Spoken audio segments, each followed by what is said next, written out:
ఈరోజు దేవుని వాగ్దానం యెషయా గ్రంథం 56వ అధ్యాయం 7వ వచనం. నా ప్రార్థన మందిరంలో వారిని ఆనందింపజేసేదను.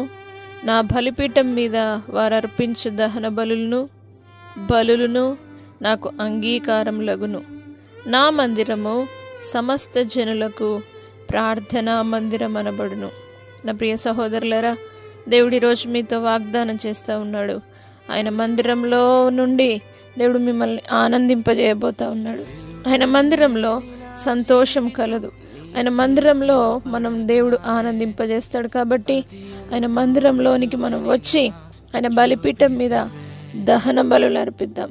బలులు అర్పించటంలో ఉన్న గొప్ప ప్రాధాన్యత ఏంటంటే, మనం దేవుని సన్నిధిలో ప్రతిరోజు దహన బలిగా మార్చబడి బలిపీఠం మీద మనల్ని మనం తగ్గించుకొని మనము ప్రతిరోజు ప్రార్థనలో ముందుకు సాగాలని దేవుడు కోరుతా ఉన్నాడు.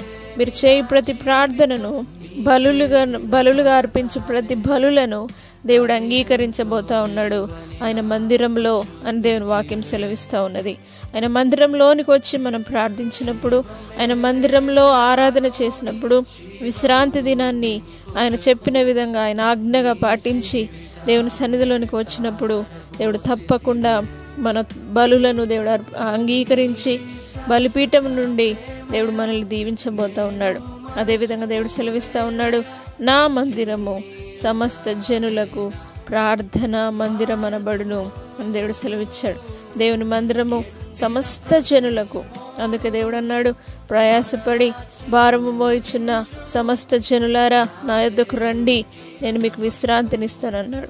ఆయన మందిరంలోనికి వచ్చినట్లయితే ఇది సమస్త జనులకు ప్రార్థనా మందిరం కాబట్టి ప్రతి ఒక్కరిని దేవుడు ఆశీర్వదించి మందిరంలో నుండి గొప్ప దీవెనను గ్రహించి మిమ్మల్ని ఆనందింపజేసి మీ బలును అంగీకరించి మీ జీవితంలో గొప్ప మేలు చేత నింపి ఆయన మందిరంలో నుండి మిమ్మల్ని ఆశీర్వదిస్తాడు. కాబట్టి ప్రతి ఒక్కరిని మీరు ఇదే దినం ఆహ్వానించండి. సమస్త జనులకు ప్రార్థన మందిరం కాబట్టి ప్రతి ఒక్కరిని ఆహ్వానించండి.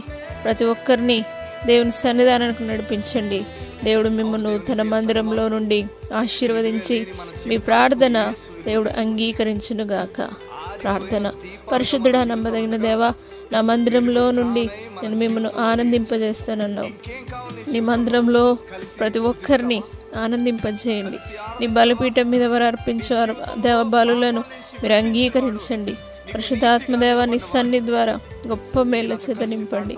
నీ ప్రత్యక్షతను వారికి అనుగ్రహించండి. పరిశుద్ధాత్మదేవ, ప్రతి ఒక్కరూ నాయన నీ సన్నిధిలో నీ మందిరానికి వచ్చి బలులు అర్పించేవారిగా, ప్రార్థించేవారిగా తను తాను సమర్పించుకుందురుగాక.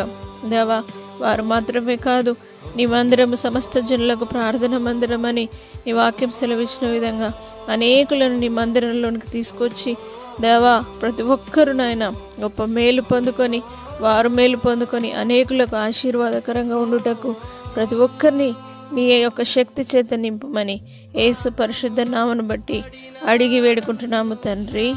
ఆమేన్.